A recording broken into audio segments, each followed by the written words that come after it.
ndi omu ku basajja abakkiririza mu ndowooza nti buli musajja yenna ku nsi kasookera ku makya ne weeyimba mu kitonde ekikazi ne kikuzaalira omwana, you must provide.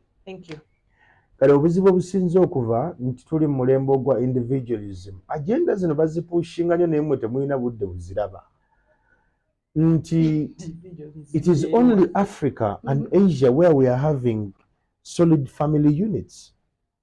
Nti taata yatwala amaka gano, maama yensingo y'amaka gano, kitegeeza nti taata yatulaga direction gye tulaga, naye tasobola kutunula n'alaba eno n'eri ng'ensingo tekuli.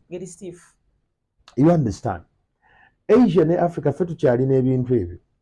Bali abazungu manyi mugenda muyiga enzungu ne mulowooza mufuuse ba kitalo. Abazungu society yaabwe ne structure yaabwe mwattu tusobola okwawukana naawe Luusi naye ate ne tukuza omwana. Nga buli lwakusatu omunona Luusi gyebale nte kale ku 2 n'ogenda ne ngenda n'osanga omukazi gwe nafunye n'ensanga n'omwami omupya gwafunye ne sita baako na buzibu bwonna. Ours is designed differently. Obuwangwa bwaffe n'ennono gye buva amaka mwe muva eggwanga. Naye tuli mu mulembe ogutalina buvunaanyizibwa. We are irresponsible.